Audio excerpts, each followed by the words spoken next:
क्या बात है छोटे राजकुमार, अकेले क्यों खड़े हो यहाँ पे? मेरी बुआ अभी तक नहीं आई। पर वो तो इतना देर करती नहीं कभी, आज इतना देर कैसे? अच्छा, तुम अपने घर का रास्ता जानते हो? हाँ। तब एक काम करो, तुम मेरे साथ बाइक में चलो, मैं तुम्हें घर छोड़ दूंगा। नहीं नहीं, मम्मी को अगर पता चला कि बुआ मुझे नहीं लेने आई तो मम्मी बुआ को बहुत मारेंगी। मारेंगी? हाँ, मेरे मम्मी पापा बहुत बुरे हैं। दादी दादाजी और बुआ से हर वक्त काम करवाती है। तुम लोग के घर में कोई नौकर नहीं है? नहीं, दादी दादाजी और बुआ ही सब काम करते हैं। फिर भी मम्मी उन्हें ठीक से रोज खाना नहीं देती।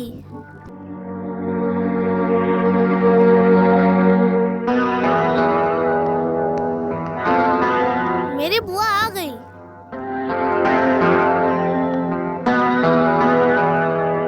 आज इतनी देरी कैसे हो गई? घर पे काम था। चल टोटो। तुम दोनों मेरे बाइक में बैठो, मैं तुम्हें घर छोड़ दे रहा हूँ। नहीं, हम चले जाएंगे। क्यों? मैं अगर छोड़ने जाऊंगा तो भाभी मारेंगी तुम्हें। मारेगी मतलब? सच में तुम्हें देख के हैरान हो जाता हूँ मैं। तुम इतनी सुंदर हो, फिर भी रोज एक फटी हुई साड़ी पहनकर आती हो तुम।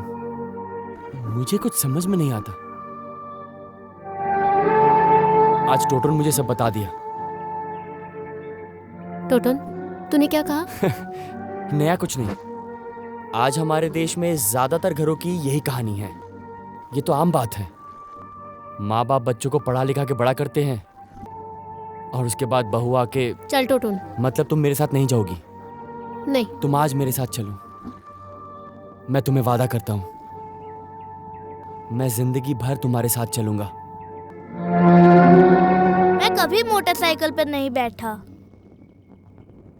चलो।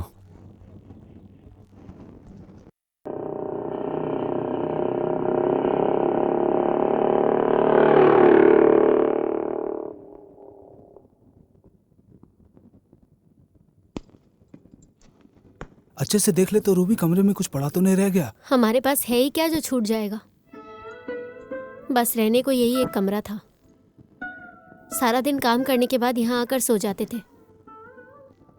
अब वो भी गया। लगता है वो आ गए हैं।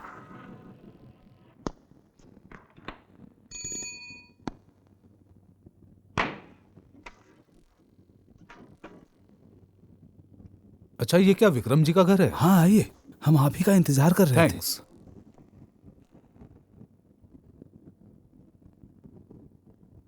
उस तरफ एक बाथरूम भी है। हाँ, उस तरफ है बाथरूम। ओह अच्छा अच्छा। आइए।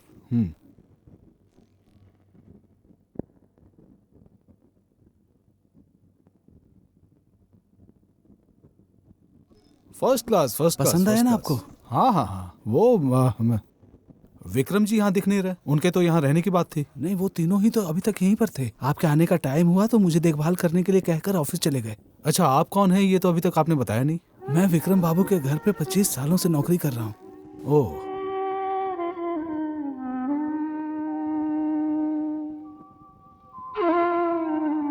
ये है मेरी बेटी और ये मेरी पत्नी। नमस्ते। आप तीनों ही क्या यहाँ पे? हाँ, मतलब हम लोगों पर दया करके कोई और नौकर नौकरानी नहीं रखा। मतलब हम तीनों के ऊपर ही सारे घर का काम है। मैं बाजार से सौदा लाता हूँ, सब्जी वगैरह लाता हूँ। मेरी पत्नी उनके लिए खाना बनाती है, बर्तन धोती है। और ये रूबी मेरी बेटी बाकी के सारे काम कर देती है, जैसे कि घर साफ करना, झाड़ू लगाना और विक्रम बाबू के बेटे को स्कूल तक छोड़ाना, स्कूल से ले आना, यही सब करती है। अगर आप बुरा ना माने तो मैं आपसे एक बात कहूँ। ये देखिए, बुरा क्यों मानूंगा, बोलिए ना। नहीं, मतलब मैं अकेला आदमी हूँ, बहुत सारे कामों में बिजी रहता हूँ, इसलिए सोच रहा था कि अगर खाना और तनख्वाह देकर एक काम का आदमी रख लेता। आप लोगों को कोई एतराज ना हो तो, मतलब कि उनके घर के काम के बीच बीच में अगर आप मेरे भी घर का काम कर देते तो।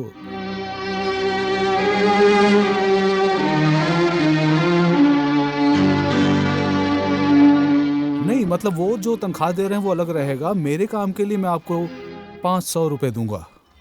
मैं आपको एडवांस 500 रुपये दे भी रहा हूँ।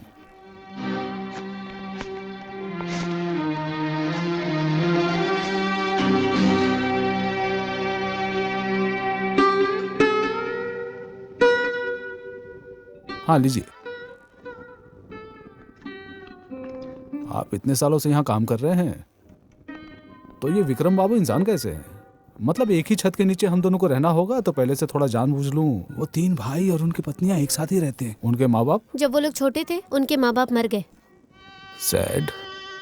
वैसे आप लोगों के होते हुए उनको माँ बाप का भाव नहीं खलता होगा। ठीक ही कहा। वे तीनों ही हम दोनों को माँ बाप की तरह ही मानते हैं और इसको बिल्कुल अपनी बहन की तरह। आपको यहाँ कोई दिक्कत नहीं होगी, मैं आपका सारा काम कर दूंगा। तो सब कुछ तो समझ लिया मैंने। मैं अपना सामान लेकर आता हूँ यहाँ। हाँ जरूर। अब खाना कहाँ खाएंगे? आज तो मैं होटल में ही खा लूंगा, कल से जो आप बनाएंगे वो खा लूंगा। ठीक है। चलता हूँ फिर। बहन जी नमस्ते। नमस्ते।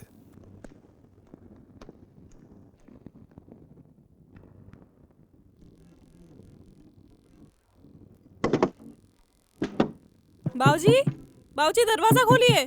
माँ दरवाजा खोलिए। हाँ अभी आई।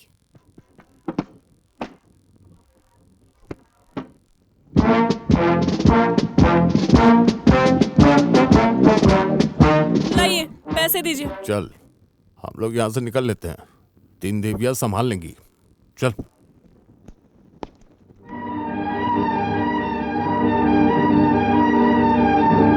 उस तरफ क्या देख रहे हैं? बाहर से हमने सब सुना है। तुम नहीं भी मांगती तो मैं पैसे विक्रम के ही हाथ में देता। क्या पता देते कि नहीं। तुम्हें क्या लगता है भाभी, जिसने तुम लोगों के एक बार कहने पर अपना कमरा तुम्हें दे दिया, तुम्हें क्या लगता है ये 500 रुपए वो अपने पास रख लेंगे? पैसों की लालच बहुत बुरी चीज है। पैसा इंसान को यूं ही बदल देता है। हमारे बाबूजी तो हाँ वो तो दिखाई दे ही रहा है। सिर्फ 500 रुपए के लिए तुम तीनों आकर सर पर खड़ी हो गई हो। और भैया लोग क्यों चले गए? वो लोग भी खड़े हो जाते लाइन में। बकवास बंद करो। हम जो बोलेंगे तुम्हें वही सुनना पड़ेगा। हम अगर मना कर दे तो तुम उनके घर पे भी काम नहीं कर पाओगे। इसलिए उस पैसे के हकदार हम हैं। लाइए पैसे लाइए।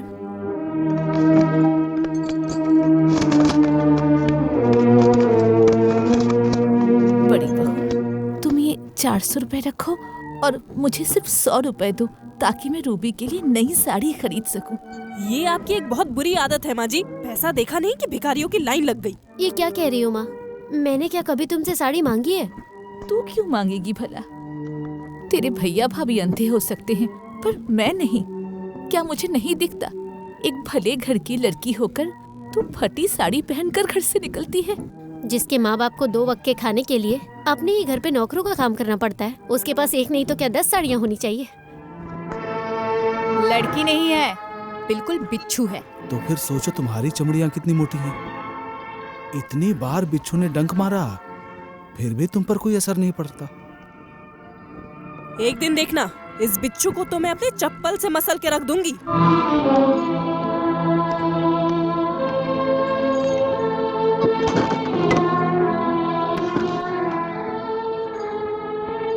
अच्छा दीदी, वो 500 रुपए अपने पास ही रख लिए, उससे हमें कुछ नहीं मिलेगा? नहीं नहीं, वो घर के पैसे हैं, वो हम सब में बटेंगे।